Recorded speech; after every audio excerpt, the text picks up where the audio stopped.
Little House in the Big Woods, Chapter 2. Winter Days and Winter Nights. The first snow came and the bitter cold.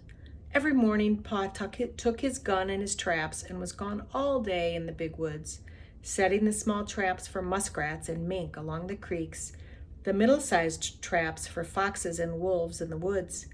He set out the big bear traps, hoping to get a fat bear before they all went into their dens for the winter.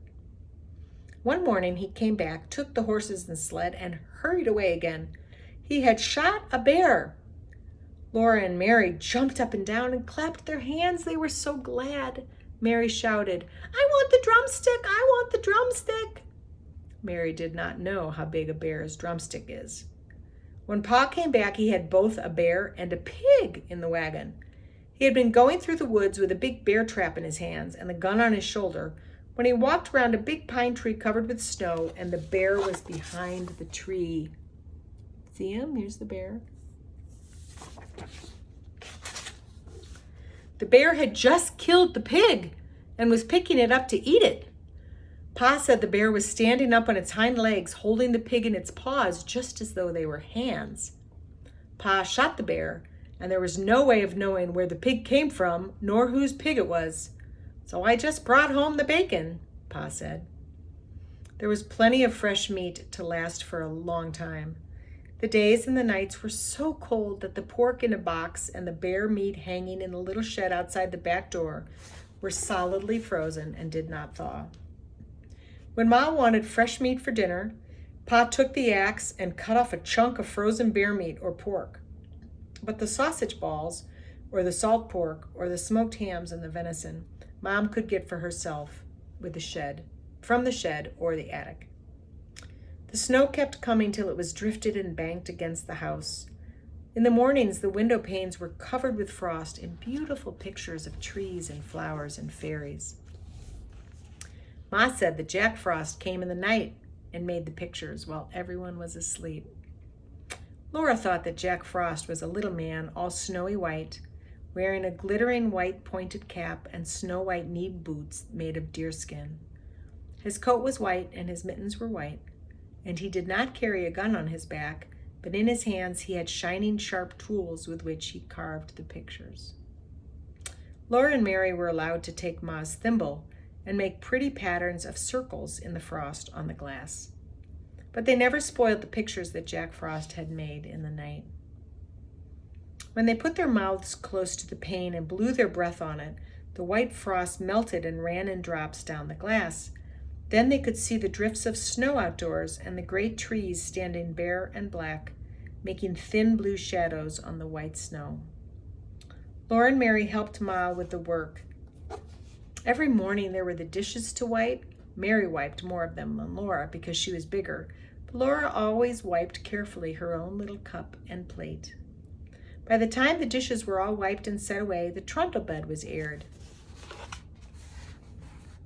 Here's Laura and her sister Mary making the bed. A trundle bed is a bed that fits under another bed. Then, standing one on each side, Laura and Mary straightened the covers, tucked them in well at the foot and the sides, plumped up the pillows, and put them in place. Then Ma pushed the trundle bed into its place under the big bed. After this was done, Ma began the work that belonged to that day. Each day had its own proper work. Ma used to say, wash on Monday, iron on Tuesday, mend on Wednesday, churn on Thursday, clean on Friday, bake on Saturday, rest on Sunday. Laura liked the churning and the baking days best of all the week. In winter, the cream was not yellow as it was in summer, and butter churned from it was white and not so pretty. Ma liked everything on her table to be pretty, so in the wintertime she colored the butter. After she had put the cream in the tall crockery churn and set it near the stove to warm, she washed and scraped a long orange-colored carrot. Then she grated it on the bottom of the old leaky tin pan that Pa had punched full of nail holes for her. Ma rubbed the carrot across the roughness until she had rubbed it all through the holes, and when she lifted up the pan, there was a soft, juicy mound of grated carrot. She put this in a little pan of milk on the stove, and when the milk was hot, she poured milk and carrot into a cloth bag. Then she squeezed the bright yellow milk into the churn, where it colored all the cream. Now the butter would be yellow. Laura and Mary were allowed to eat the carrot after the milk had been squeezed out. Mary thought she ought to have the larger share because she was older, and Laura said she should have it because she was littler. But Ma said they must divide it evenly. It was very good. When the cream was ready, Ma scalded the long wooden churn dash, put it in the churn, and dropped the wooden churn cover over it. The churn cover had a little round hole in the middle, and Ma moved the dash up and down through the hole. She churned for a long time. Mary could sometimes churn while Ma rested, but the dash was too heavy for Laura. Here's Mary churning. See, look, it's the dash is almost as tall as she is. At first, the splashes of cream showed thick and smooth around the little hole. After a long time, they began to look grainy. Then Ma churned more slowly, and on the dash there began to appear tiny grains of yellow butter. When Ma took off the churn cover, there was the butter in a golden lump, drowning in the buttermilk. Then Ma took it out of the lump with a wooden paddle. She took out the lump with a wooden paddle into a wooden bowl, and she washed it many times in cold water, turning it over and over and working it with a paddle until the water ran clear. After that, she salted it. Now came the best part of the churning. Ma molded the butter. On the loose bottom of the wooden butter mold was carved the picture of a strawberry with 2 strawberry leaves.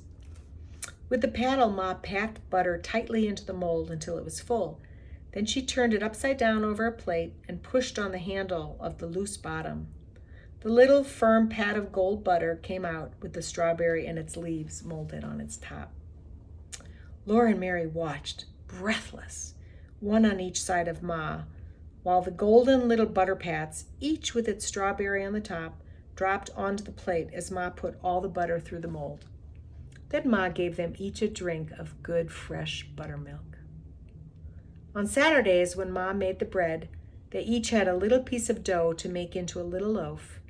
They might have a bit of cookie dough, too, to make little cookies, and once Laura even made a pie in her patty pan.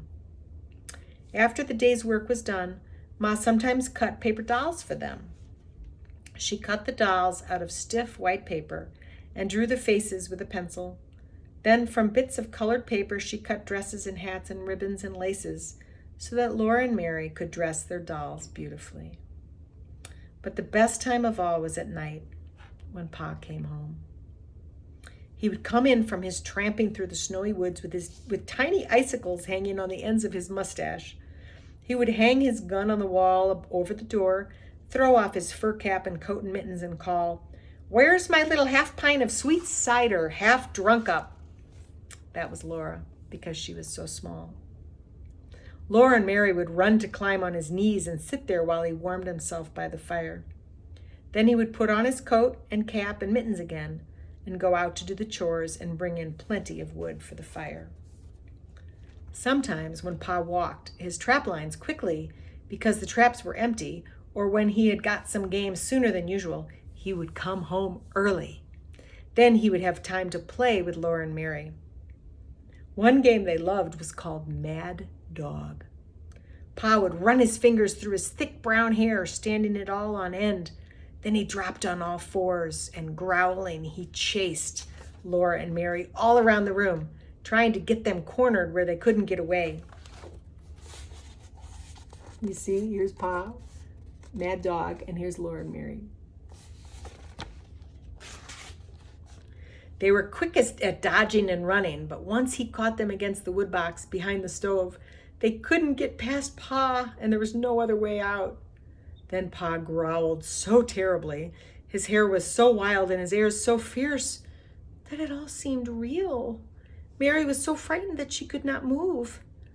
But as Pa came nearer, Laura screamed, and with a wild leap and a scramble, she went over the wood box, dragging Mary with her. And at once there was no Mad Dog at all. There was only Pa standing there with his blue eyes shining. looking at Laura. Well, he said to her, you're only a little half pint of cider half drunk up, but by jinx, you're as strong as a little French horse. You shouldn't frighten the children so, Charles, Ma said. Look how big their eyes are. Pa looked, and then he took down his fiddle. He began to play and sing. Yankee Doodle went to town. He wore his striped trousies. He swore he couldn't see the town. There were so many houses.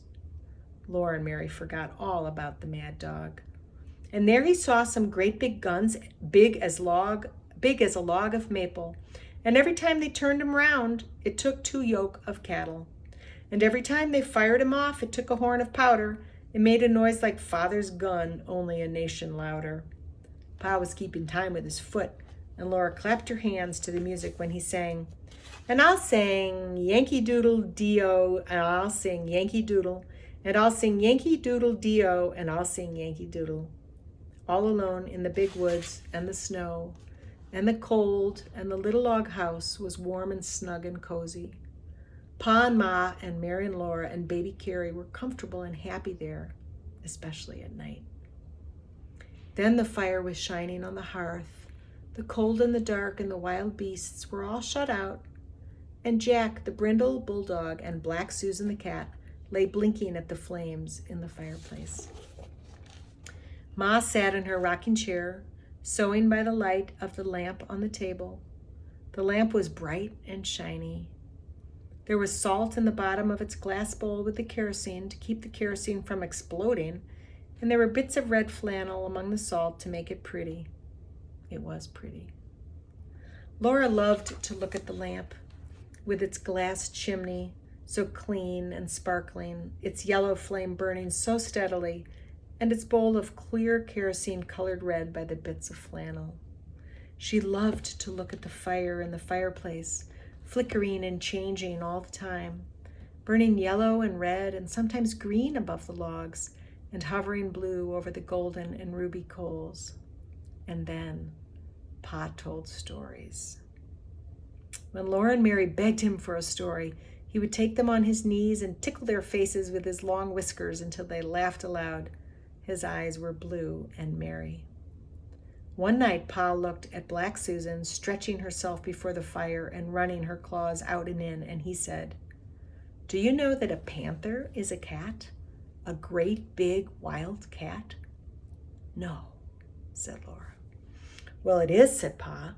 "Just imagine Black Susan bigger than Jack and fiercer than Jack when he growls.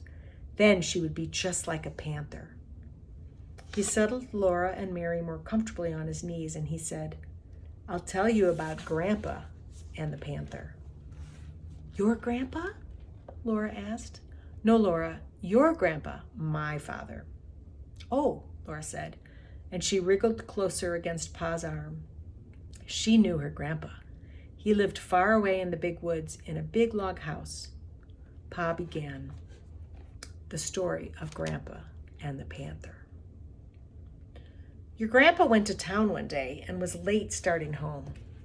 It was dark when he came riding his horse through the big woods, so dark that he could hardly see the road. And when he heard a panther scream, he was frightened, for he had no gun. "How does a panther scream?" Laura asked. "Like a woman," said Pa. "Like this." "Ah!" Then he screamed so that Laura and Mary shivered with terror. Ma jumped in her chair and said, "Mercy, Charles." But Laura and Mary loved to be scared like that. The horse, with Grandpa on him, ran fast, for it was frightened too. But it could not get away from the panther. The panther followed through the dark woods. It was a hungry panther, and it came as fast as the horse could run. It screamed now on this side of the road, now on the other side, and it was always close behind. Grandpa leaned forward in the saddle and urged the horse to run faster. The horse was running as fast as it could possibly run, and still the panther screamed, "Ah!" close behind. Then Grandpa caught a glimpse of it as it leaped from treetop to treetop, almost overhead. It was a huge black panther, leaping through the air like Black Susan leaping on a mouse. It was many, many times bigger than Black Susan, It was so big that if it leaped on Grandpa, it could kill him with its enormous slashing claws and its long, sharp teeth. Here's Grandpa. Grandpa on his horse was running away just as a mouse runs from a cat. The panther did not scream anymore. Grandpa did not see it anymore, but he knew that it was coming. Leaping after him in the dark woods behind him, the horse ran with all its might. At last the horse ran up to Grandpa's house. Grandpa saw the panther springing. Grandpa jumped off the horse against the door. He burst through the door and slammed it behind him. The panther landed on the horse's back, just where Grandpa had been. The horse screamed terribly and ran. He was running away into the big woods with the panther riding on his back and ripping his back with its claws. But Grandpa grabbed his gun from the wall and got to the window just in time to shoot the panther dead. Grandpa said he would never again go into the big woods without his gun. When Pa told this story, Laura and Mary shivered and snuggled closer to him. They were safe and snug on his knees, with his strong arms around them. They liked to be there before the warm fire, with Black Susan purring on the hearth and good dog Jack stretched out beside her. When they heard a wolf howl, Jack's head lifted and the hairs rose stiff along his back. But Laura and Mary listened to that lonely sound in the dark and the cold of the big woods, and they were not afraid. They were cozy and comfortable in their little house made of logs, with the snow drifted around it and the wind crying because it could not get in by the fire. That's the end of chapter 2.